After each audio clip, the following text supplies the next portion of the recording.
Diary, it is towards the end of April 2024. We're here in the cave and we are looking at the IBM ThinkCentre, which has been sold. Now, the full story is that I'm going to make a video of its operation, but it's a grumpy video because I had two of these units and the first one was posted and arrived and apparently it didn't work, although it worked perfectly before I shipped it and I checked it. So now what we're going to do here is we're going to check this one as well. I think that my grump is the following: is that in this second-hand marketplace, I'm selling these goods at virtually no profit, and being as the minimum wage is £10 per hour, and I spent at least 6 hours preparing the previous machine, which sold for £60, and I spent £35 on it. So it was £25 profit, 6 hours work, and that didn't work. So I've refunded the buyer some money. I just don't think I really want to recycle these goods. I have several more of these potentially I could get hold of, but it's just such an effort. And yeah, what can I say? It's just an effort. So the first thing I want to do is I've actually got to take this string wrap off, being hermetically sealed. It's tested and then hermetically seal it with this industrial wrap, so that if there's any moisture, that's a dehumidifier to keep this room, to keep the cave dry.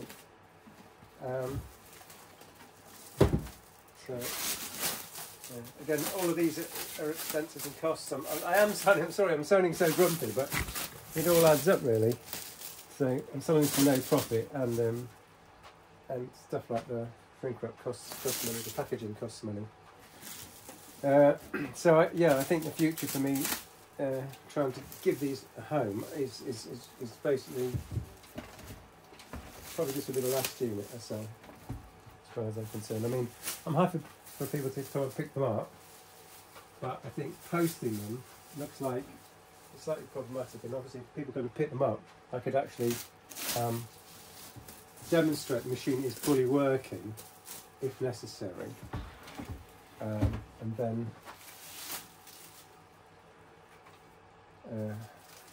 there'd be no question about anything.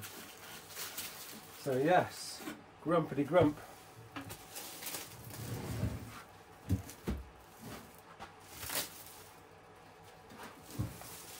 I'm trying to preserve this quick bit, because why not?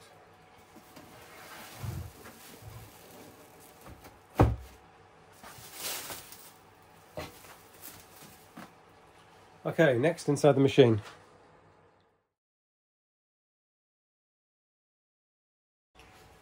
Okay, so as you might or may not know, IBM machines have 4 alpha digits, then 3 digits. So this is an 8084-7DG, and it's a ThinkCentre.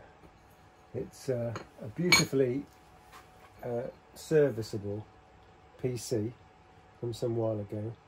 We've got a DVD drive and a compact disc and a floppy drive. We've got 2 USBs here.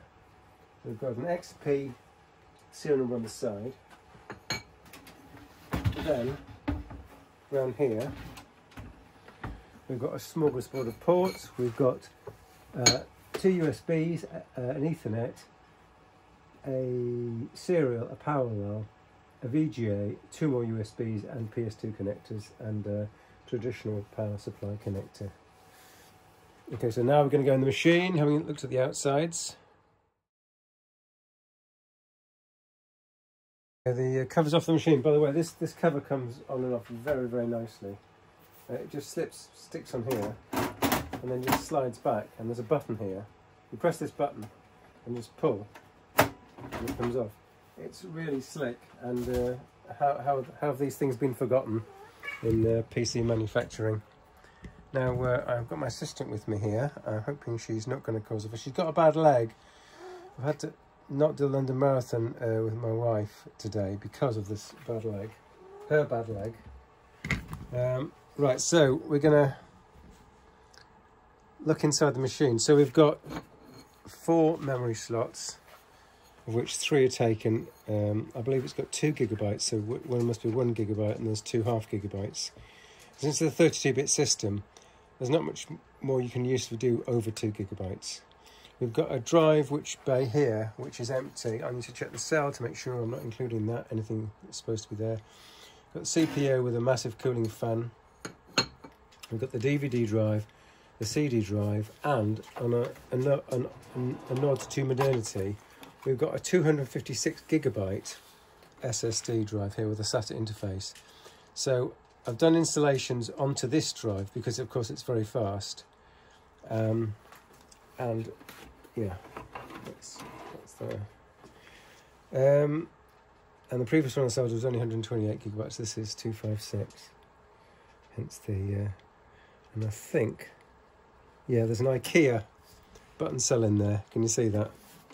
And that's because I've replaced the original with the IKEA to make sure the CMOS settings are preserved. So you've got 3 PCIe slots, and there's potentially an AGP slot here, but unfortunately, it's you see this is just the solder pads. They never soldered it in, and I presume the only I guess they're kind of cost differentiating in the marketplace, because I'm pretty sure that all the circuitry relating to the AGPs is in there. Don't expect it to be. I just didn't put the slot in. So there's a card guide here as well.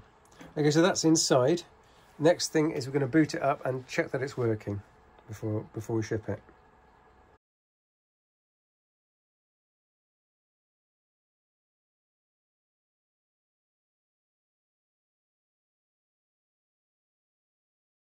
Okay, now we're going to do a power on test. I've just checked actually, and we've only got FreeDOS installed, but that's certainly good enough to check that the machine is operating. So there's a power switch. Oh, take the floppy out. A few lights, and go to Mr. Screen. Come on, baby, where are you? Get that screen. So it says system is starting. To interrupt, press enter. You hear the diskette drive, seek. And it says load FreeDOS with GemX, more compatible. Or can have it 386 expanded memory, and it's just gone and done it. So there we are. There's it's booted to the C drive, which is the only physical drive installed at the moment. And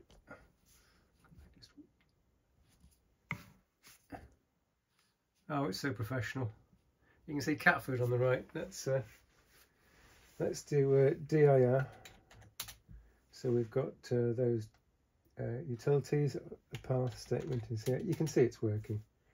So this is plugged into an IBM keyboard through the PS2 port. If I do F-disk, and yes, we want large support, and 4 for the showing, you'll see we've got a 244 gig space with FAT32 large, and that's because it's a 256 gig SATA SSD. So finally what we're going to do is we're going to reboot into the BIOS. Let's do that. Control delete, and then I think I've got to press enter when it says interrupt. Come on, girl.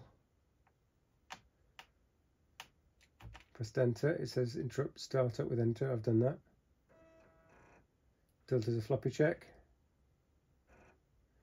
F1 for BIOS. So F1. So you can see it's got the whole. This is from the days when BIOSes were kind of helpful and not too overly loaded with stuff which is completely inscrutable. So we've got machine type model 80847DG. We've got the correct date and time. What I tend to do is,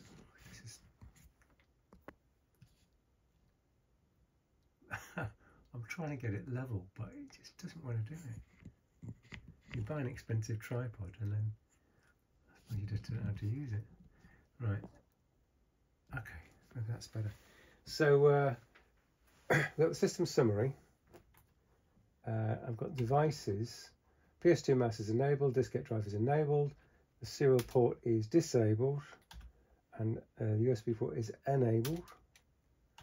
The parallel port is disabled. If you remember, we had a new IKEA battery in there, so hopefully that's going to keep all of these settings.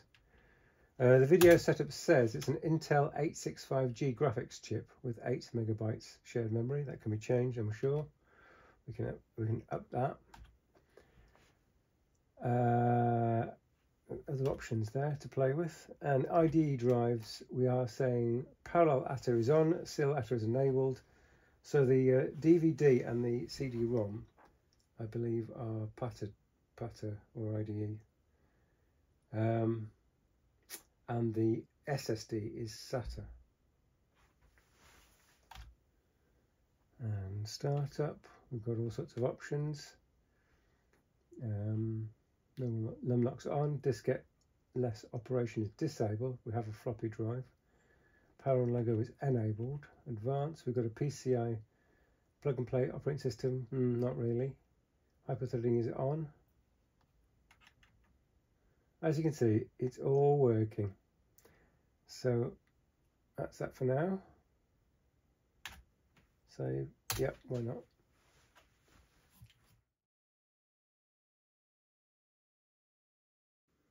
Okay, I'm just showing you that the floppy is working fine. I believe it isn't a HD drive. I didn't see an HD sign, and I've got a load of 720k floppies which are formatting just fine. And I've got my helper here. Baby, listen, listen, listen. What are you doing? What are you doing?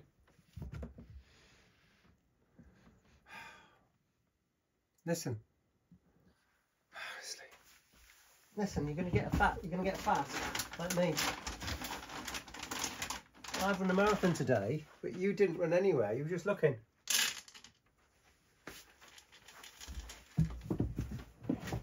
Right. Cat's happy. That's something.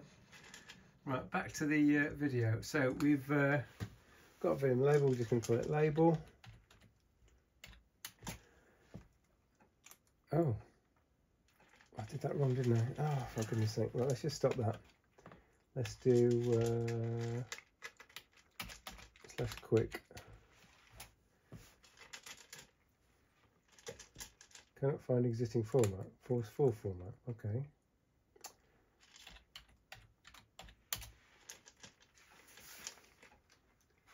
And thanks to the magic of editing,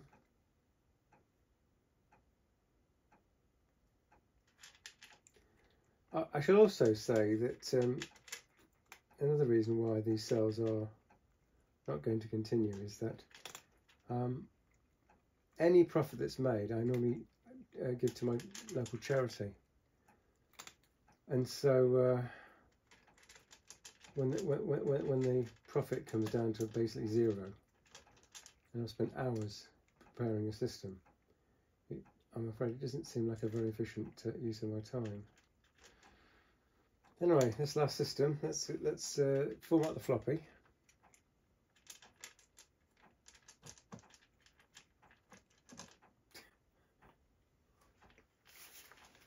While that's happening, I'll just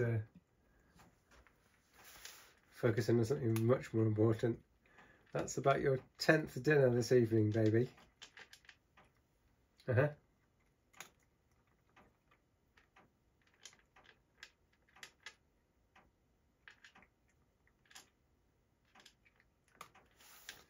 Right, enough of that, back to the screen. Right, what did I do wrong? I do not want to format another floppy. Right, so DIR of the A drive is showing me nothing there. DIR, CD, FreeDOS. I don't know where the binaries are kept. Let's have a look. Are they in bin somewhere? CD bin. Oh, CD bin. DIR anything.com. Oh, okay. Let's say X copy to the A drive from the C drive. anything.com.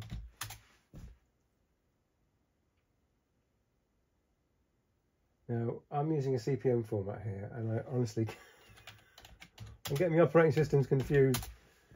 Xcopy, source, destination. Okay, so in CPM it's the other way around. Right, so let's just start that again, shall we?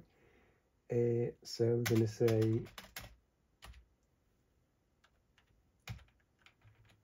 Xcopy anything.com to a :/. That didn't work because I can't spell. Finally.